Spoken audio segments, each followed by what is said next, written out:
Hi everybody, welcome back to APUSH. I'm Mr. Wahlberg. This is another flipped lecture. We are in period 4 of early America, and today we're going to be in episode 6 of Jacksonian America.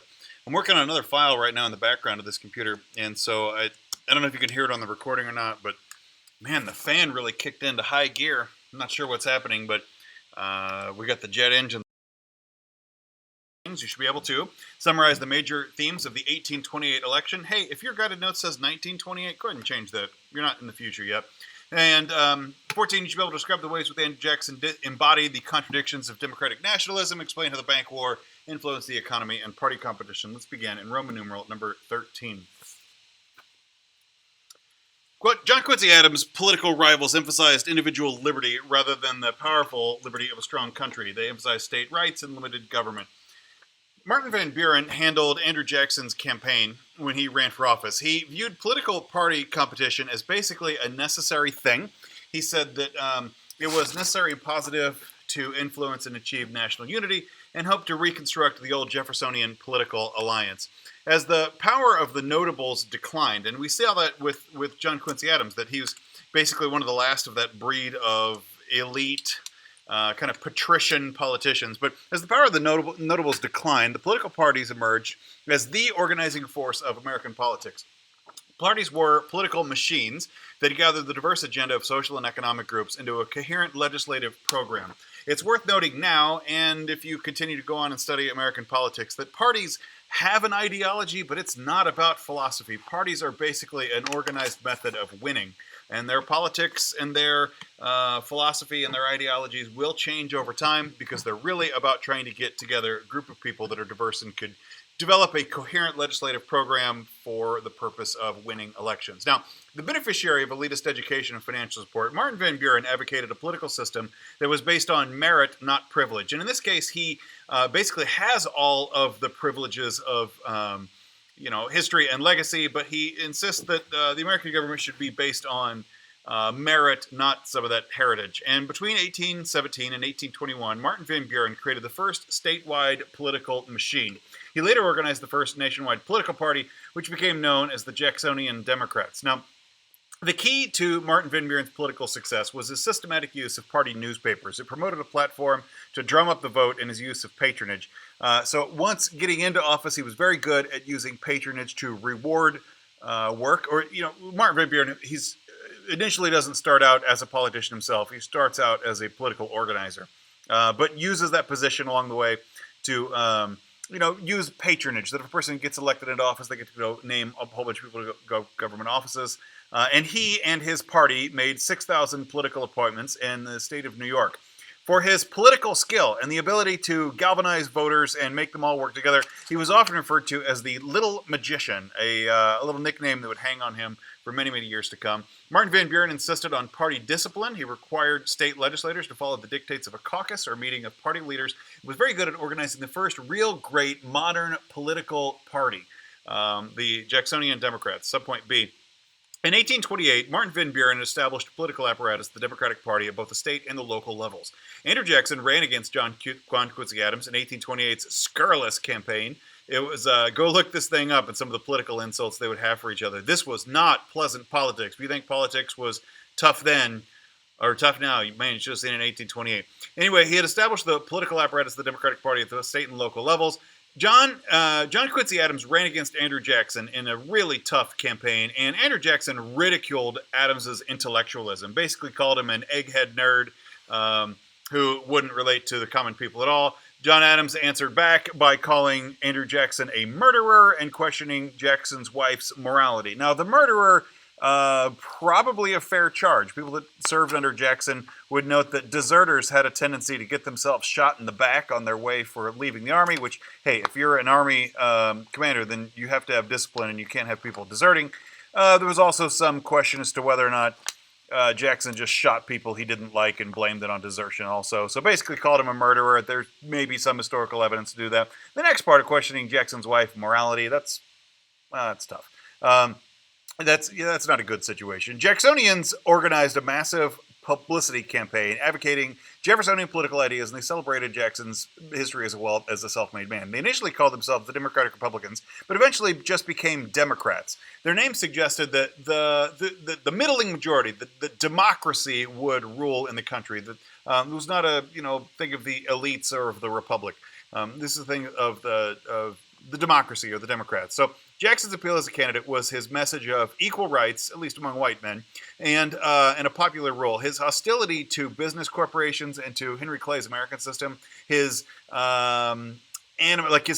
what he would hold against Native Americans, his personal preference for what he called a judicious tariff, not one of the big tariffs that we'd seen before.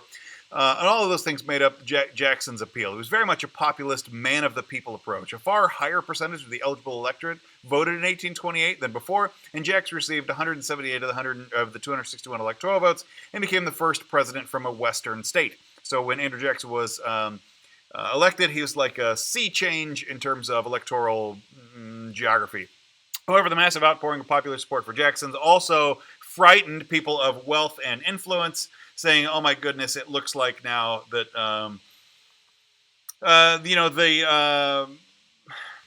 the non-elites were going to be running the country." So point C. Andrew Jackson grew up an orphan. He claimed that his family was killed by the British, although there's not a lot of evidence to support that. There's not a lot of evidence of anything, really. But he joined the Continental Army at the time of the Revolution at age 13. He eventually rose up to the rank of Major General of the Tennessee Militia, and he led the military victory over the British at the Battle of New Orleans. He was a frontiersman. He had moved to Tennessee as a young man, and he lived quite a life of the wild frontier. He was a horse racer, an Indian fighter, and a land speculator, and very much a man of the day of that place. He was a self-made man, and even though he was an orphan as a child, he owned, as an adult, a 1,000-acre plantation called the Hermitage with as many as 150 slaves. He was referred to as Old Hickory because Jackson was rough and tough and basically like an old piece of wood. I don't know. He was a tough dude. Old Hickory, Andrew Jackson. Roman numeral number 14.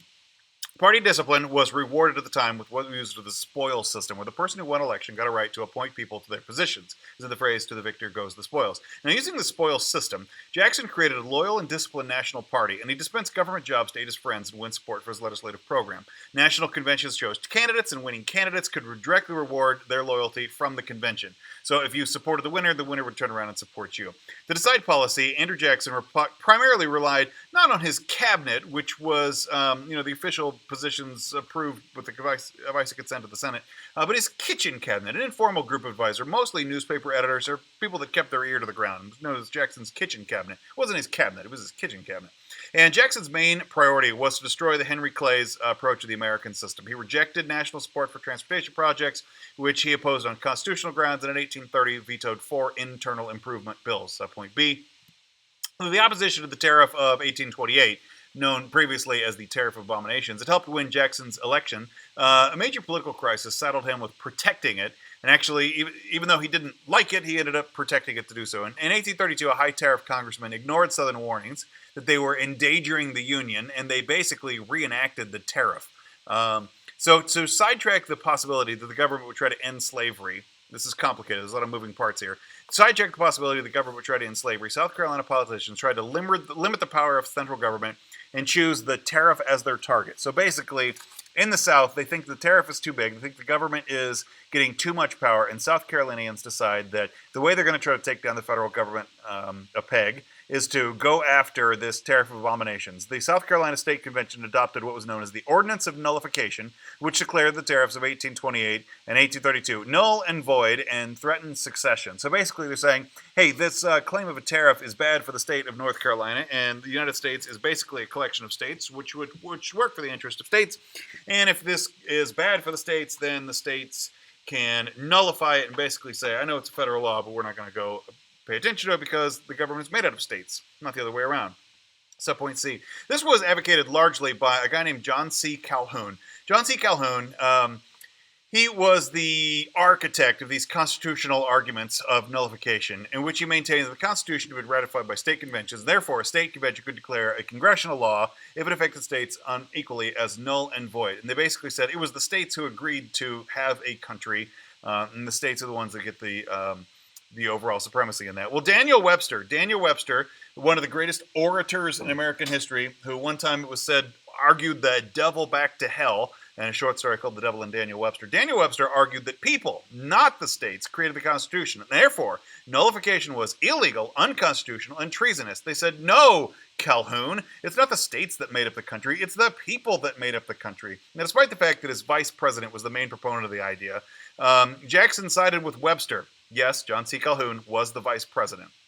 And Jackson sided not with his vice president, but with Daniel Webster. He denounced the radical redefinition of the Constitution, declared nullification violated the Constitution, and threatened the Union of the States. Jackson considered nullification an act of disunion and would not support the idea. Well, at Jackson's request, Congress passed what was called a force bill. A force bill authorized the use of the Army and the Navy to force South Carolina's disobedience. South Carolina stood alone on nullification. None of the other states followed their suit. But the compact theory of the Constitution, which was that the idea that the Constitution was made out of compact of the states. Well, the compact theory of the Constitution gave the South a well-developed political philosophy for the future, and in so, John C. Calhoun, I think inadvertently, becomes the architect of the Civil War. Hey, I just noticed this also says 1936. Man, he would have been old in 1936. I'm sure that's supposed to be an 18. Let's just fix that right now. We're going to go fixing the thing. Doop-a-doo, 1836. I'm not going to edit this out of the video. La-da-da. Okay. At the same time, a tariff act was passed which gradually reduced the rates of tariffs. By 1842, the tariffs revealed to return to a modest rates of 1816, therefore eliminating another part of Clay's American system. Well, the South Carolina rescinded its nullification plan. Basically said the fight was off and they rescinded the plan. And Jackson established the principle that no state could just nullify a law of the United States. Calhoun's influence waned partially because of what was known as the Eaton Affair. An Eaton Affair was a complicated scandal that alleged that John Eaton, one of Jackson's friends, had an affair with the wife of a Navy sailor. Her husband died at sea, but rumors were that he committed suicide in disgrace with the affair, having found out that his wife was running around with Eaton. Well, led by Mrs. John C. Calhoun, Mrs. Calhoun, none of the wives of the cabinet secretaries would be in a room with the scandalous Mrs. Eaton, and they wanted their husbands to do the same, which made government very difficult because, basically the social circles say, we're not going to be in the same room with Peggy Eaton, Neil Eaton, and if you... It wouldn't allow any of the husbands to do the same thing. The problem was there that all the husbands would work in the government together, and now they couldn't be in the same room together. This made governing particularly difficult. Well, all the cabinet members ultimately, having lost their ability to run the government, had to resign their office. Most notably, Martin Van Buren, whom Jackson named to a foreign post, only to have Vice President Calhoun veto him as the tie-breaking vote in the Senate. It ended John C. Calhoun's political career, branded him as a petty politician, and Martin Van Buren was seen as a spurned, rightful public servant who was basically lost in an argument over, scandalous, like a sex scandal, basically. John C. Calhoun left the Democratic Party and joined a party known as the Whigs, which we will talk about next in subpoint D. In 1834, people opposed to Jackson's heavy-handed governing united as a Whig party. They named after the British political party, which was usually opposed to royal prerogatives. And here you find what is often the charge of Andrew Jackson, that he was King Andrew I of the United States. That basically said that the Whig party, who was opposed to the royal prerogatives in Britain, now opposed the royal prerogatives of His Majesty King Andrew, who was not a king, he was a president, but was a fun charge to make against him. Party battles of the Jacksonian era reflected a clash of private and public definitions of American freedom and its relationship to government power. Democrats and Whigs differed on issues that emerged from the market revolution and tension between the national and sectional loyalties. They were alarmed by a widening gap between social classes. The Democrats favored no government intervention in the economy, believing that it favored the rich, and anytime you got involved in the government, it basically favored... Whenever time the government got involved in the markets of the economy, it would go favor bankers and elite power holders, and that would be unjust. So the Democrats were favoring no government intervention in the economy, believe it favored the rich to do so. And lost my place. There it is. The Whigs believed the strong federal government was necessary to promote liberty. The Whigs said, no, you need a strong central government because that's what protects liberty and promotes liberty. They supported the government promotion of economic development through the American system. The Democrats supported a weak federal government, championing individual and states' rights. They reduced federal expenditures, they reduced tariffs, and they ended the national bank yet again. Democrats opposed attempts to impose a unified moral vision on society, where Whigs argued the government should promote morality to foster the welfare of the people. So here you've seen like the development of the second party system. You no longer have the Federalists versus the Democratic Republicans. Both of those parties have more or less fallen away. And now you see the rise of the Democrats, which emerged out of the Jeffersonian era, although their issues are so different. Some of the themes are still there. These are Andrew Jackson supporters. But you have the people that were resisting Andrew Jackson. These become the Whigs, and a lot of them are kind of leftover Federalists. But that's again, the situation is so different. The politics are so different. It's hard to make really any of those claims that they're like the successors to the old parties. Subpoint E.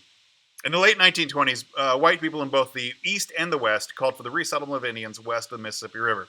Native Americans, Indian people, still controlled vast tracts of ancestral land. They were determined to keep them. Several Native American peoples, like the Cherokee, had a bicultural society. They had a written language. They had a chartered government similar to the United States, and some of them even owned slaves. While mixed-race Cherokees advocated integration of the American society to protect the property rights and ancestral lands. But the Georgia legislature demanded fulfillment of the promise to extinguish Indian landholdings in the state in return for its 1802 ceding of Western land claims, and Andrew Jackson gave full support to Georgia in doing what they could to chase out Native Americans. He declared states to be sovereign within their borders, and he withdrew the federal troops that had protected Indian enclaves. So basically, Georgia says, we want the Indians out. Andrew Jackson says, hey, if it's in Georgia, then it's Georgia's business, and he withdrew the federal troops. Federal troops had been defending the Native Americans, but Andrew Jackson pulls them out, and Georgia is free to expel them. Both the Georgia, when Andrew Jackson then pushed through Congress the Indian Removal Act of 1830. The Indian Removal Act provided territory in modern-day Oklahoma and Kansas to Native Americans who would give up their ancestral holdings on the promise that they could live on these new lands in perpetuity. That's not a very good promise because it doesn't last. But when Chief Black Hawk and his followers refused to move from the rich farmland in western Illinois, Andrew Jackson sent troops to expel them, which resulted in an army pushing him into the Wisconsin Territory and engaging in a brutal 8-hour Bad Axe Massacre. Now I have to make sure I'm saying that correctly. It's a Bad Axe Massacre of 1832. Over the next 5 years, U.S. diplomatic and military pressure forced 70 Indian nations to sign treaties and move west of the Mississippi. Subpoint F. Indians went to the Supreme Court to protect their lands. In the Cherokee Nation versus Georgia case of 1831, this, by the way, is really sophisticated that Native Americans were going to the Supreme Court of the United States to go seek retribution. But in this Cherokee Nation versus Georgia of 1831, the Supreme Court denied Indian independence and ruled that they were wards of the government. However, in Worcester versus Georgia of 1832, the Supreme Court ruled that Georgia's actions violated Cherokee Indian treaties with the federal government and avoided Georgia's state laws and Indians. Hearing of this decision, Andrew Jackson hears that John Marshall is siding with the Native Americans over the state of Georgia. And hearing of this decision, Andrew Jackson, one of the most famous lines in American judicial policy, he said, John Marshall has made his decision, now let him enforce it.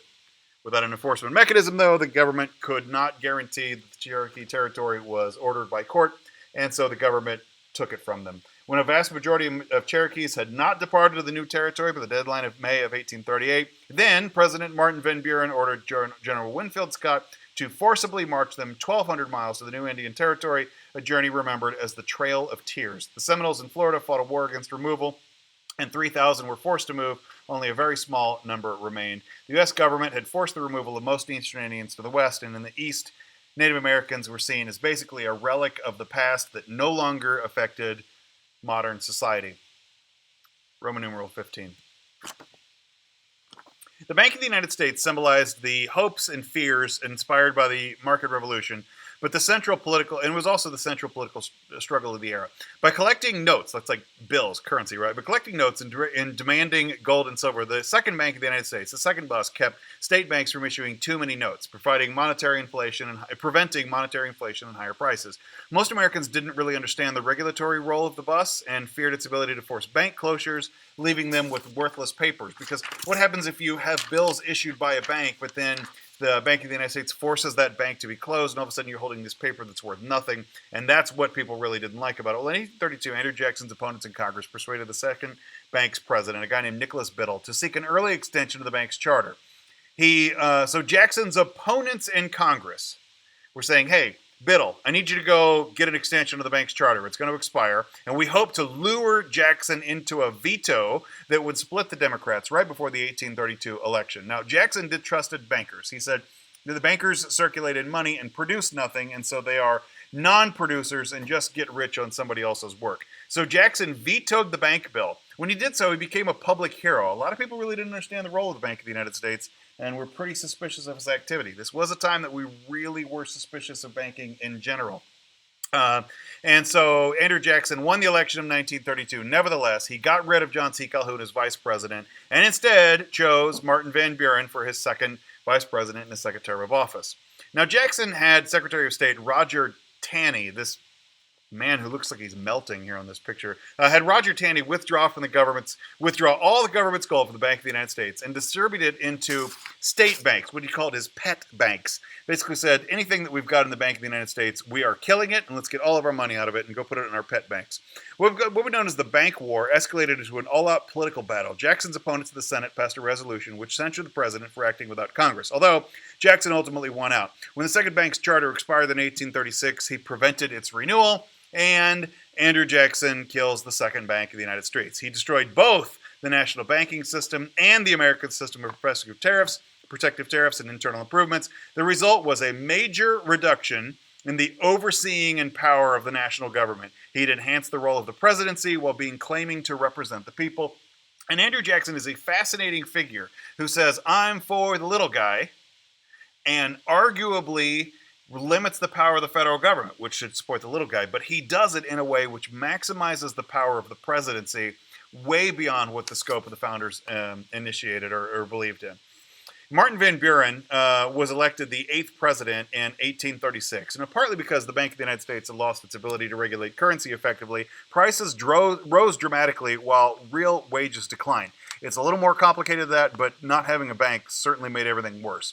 And by 1836, the American government, because of land purchases, and the Bank of England for American creditors, they both required gold or silver for payments, basically saying we don't trust any local currencies at all. With cotton exports declining, the United States suffered a panic in 1837 and an economic depression until 1843. Martin Van Buren approved the independent treasury. He basically says, okay, the way that we deal with this is that we name a treasury system which is taking care of all of the government's money but removing it from political office, what is known as an independent treasury system. It's actually a pretty clever way of dealing with the situation and saying, like, hey, maybe this shouldn't be a matter of political purview. The independent treasury to deal with the crisis. It completely separated the federal government from the nation's banking system. Congress approved the plan in 1840, but the Whig Party repealed it the next year, and it would go back and forth a couple of more times. This brings us to the election of 1840. The Whigs nominated a guy named William Henry Harrison. You remember William Henry Harrison. He's our victor of the Battle of Tippecanoe, the guy that pushed out Tenskwatawa and his brother the Prophet, right? The Whigs nominated Ohioan William Henry Harrison. William Henry Harrison was promoted as a log cabin candidate to show him as a self-made man of the people. He was from Ohio, and Ohio was a frontier city. It's also worth noting that this was entirely a political construction. He was not like a self-made man of the people. Instead, he was born rich and lived in a palatial estate. Probably never been in a log cabin. His running mate was a guy named John Tyler. John Tyler was a Virginian. So you have a northerner in Ohio and a Virginian from the South. And you have Tippecanoe and Tyler, too. They became known as this slogan that they would run together. And it was to assuage fears that a northern candidate would attract states' rights, Southerners. And you basically say, okay, well, if he's a northerner, but he has a Southerner on his ticket as well, then he's appealing to both sides of the sectional divide. To emphasize his military record, his campaign slogan was Tippecanoe and Tyler too. They had these lyrics and songs about winning battles and making fun of Martin Van Buren, who he called Little Van. Martin Van Buren was short, and a used-up man. And selling candidates was as important to the party platform which they stood. The Whigs didn't actually have a platform other than just being against Van Buren. It's a very Whig thing to do. They didn't actually have a platform other than just being against whatever the Democrats wanted. Without Andrew Jackson's popularity, Martin Van Buren's magic wore off. He was no longer the little magician, and he was seen as an ineffective president. William Henry Harrison won election, but died a month after taking office. And the story goes that he, sitting there giving his inaugural address in the rain without a coat, got pneumonia and died a month into office. And so, womp womp, sad trombone, Tippecanoe dies, our shortest president in terms of chronology. That brings us to subpoint E, John Tyler. Now, William Henry Harrison's death in office was an unprecedented event. No president had ever died in office before, and it caused considerable uncertainty regarding presidential succession.